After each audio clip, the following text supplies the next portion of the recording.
जाड पोहेत आपण केलेले, दडपे पोहे आज करायचे आहेत आपल्याला. त्यासाठी दडपे पोहे नारळाच्या पाण्यात भिजवलेत. अर्थात एवढं नारळ पाणी नसतं म्हणून आपण थोडंसं नारळ पाणी आणि साधं पाणी असं करून भिजवलेत ते.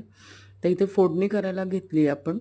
त्यासाठी तेल ठेवले गरम करत. त्याच्यात जिरे मोहरी ॲड केली आहे.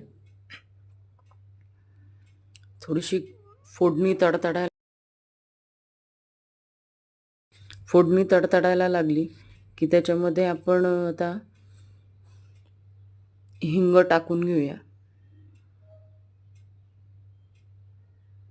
इथे बघू शकता तुम्ही आता फोडणी तडतडायला लागली आहे. त्याच्यात मग आपण हिंग टाकून घेऊ. व हळद, थोडंसं तिखट,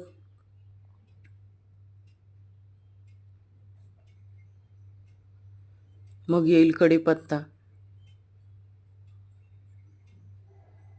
कढीपत्ता पण आपला छान मस्त तडतडला आहे.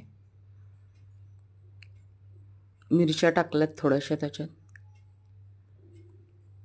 आणि मग शेंगदाणे ॲड करूया. कुठले पदार्थात शेंगदाणे असले की त्याशिवाय मजा येत नाही. शेंगदाणे पण छान खरपूस करून घ्यायचे आणि मग गॅस बंद करायचे.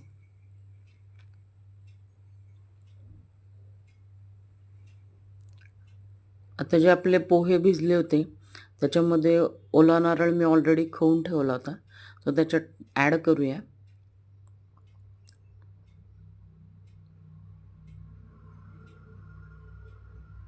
तुम्ही थोडा ओला नारळ वरती टाकण्यासाठी सुद्धा ठेवू शकता. मी आता हा सगळ्याच ॲड केला आहे.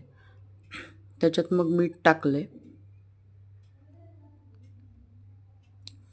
लिंबू छान पिळून घेऊया त्याच्यात.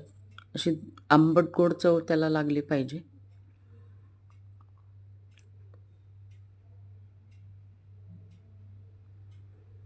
मग येणार आपण केली होती जी फोडणी ती तडतडलेली ती त्याच्यात टाकूया.